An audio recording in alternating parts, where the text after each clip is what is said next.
Good afternoon, members of the committee, fellow patients and advocates here and in cyberspace. My name is Joe Lanson. I thank you for allowing me to speak today. I've been ill for 6 years. My purpose today is very simple. I'm here to give my highest possible endorsement to the use of cognitive behavioral therapy, also known as CBT. It's my firm belief that if clinicians, medical researchers, and health administrators undergo a carefully supervised program of CBT, that they can have their incorrect illness beliefs cured completely. Now, I read the blogs, I keep up with the word on the CFS street. I know that there are those who just don't accept CBT. I understand.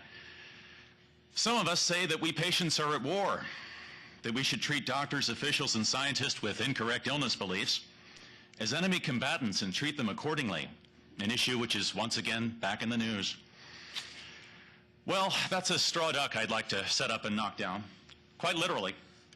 But let's explore the idea. So this is Biggest Duckus, who will be representing our clinician with incorrect illness beliefs. And let's run through the usual paces. We have stress positions, of course. We have intimidation.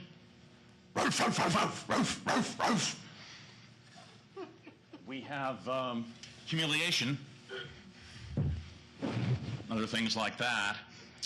And finally, everyone's favorite, waterboarding. Oh, I'm sorry. What was that? Oh, yeah, the duck has reminded me that he dunks in water all day, so actually waterboarding might not be a very good approach. And generally not. So that sets aside the war idea. Let's put aside CBT and other forms of interrogation and ask seriously, what would it take to get most clinicians, aside from the exceptional clinicians we have here and have had here, who volunteered to work with CFS, what would it take to get them to change how they think? And that's another straw duck. Why? Let me tell you a story. The operative word here is think. My only remaining subsidized medical care is through the VA health system. And when I had another flare-up of CFS, a little bit worse than I have it now, I was with a physician assistant that the VA had assigned to me. Tried for a year to get him to understand what I was going through and finally gave up. But I should have known early on, if I'd really been paying attention and cognitively functioning, I should have known, because one of the first things he did was look down at my test results, the standard test results they all do, and sort of turn his body towards me. He couldn't really turn his neck because he didn't have one. He was heavy set, much in the same way that the federal government is someone in debt. Anyway, my point is, he looked at my cholesterol results and said they're a little high and I should consider reducing my fat intake. That was probably his most memorable contribution to my medical care. A little disappointing. So what do we need?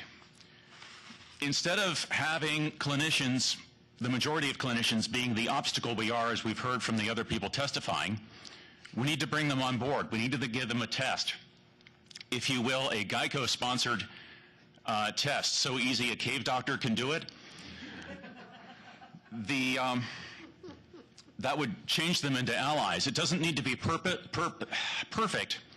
As has been pointed out by its founder and others, the PSA test is certainly not perfect, but it has its uses. That's the test for prostate cancer, I believe.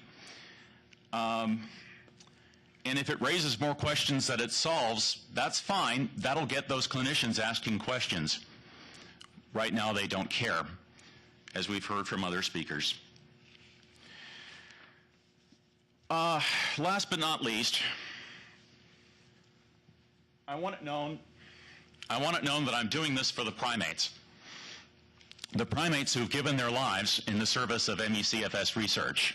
As I think everyone here knows, rhesus macaques at Emory have been intentionally infected with the retrovirus HMRV, and they found it spread through the system, cleared from the blood, and lodged in organs, but Who really cares about that? I mean, the real question, I hate to criticize anyone specifically, but the real question is, where are the standard Form 36s that those primates filled out?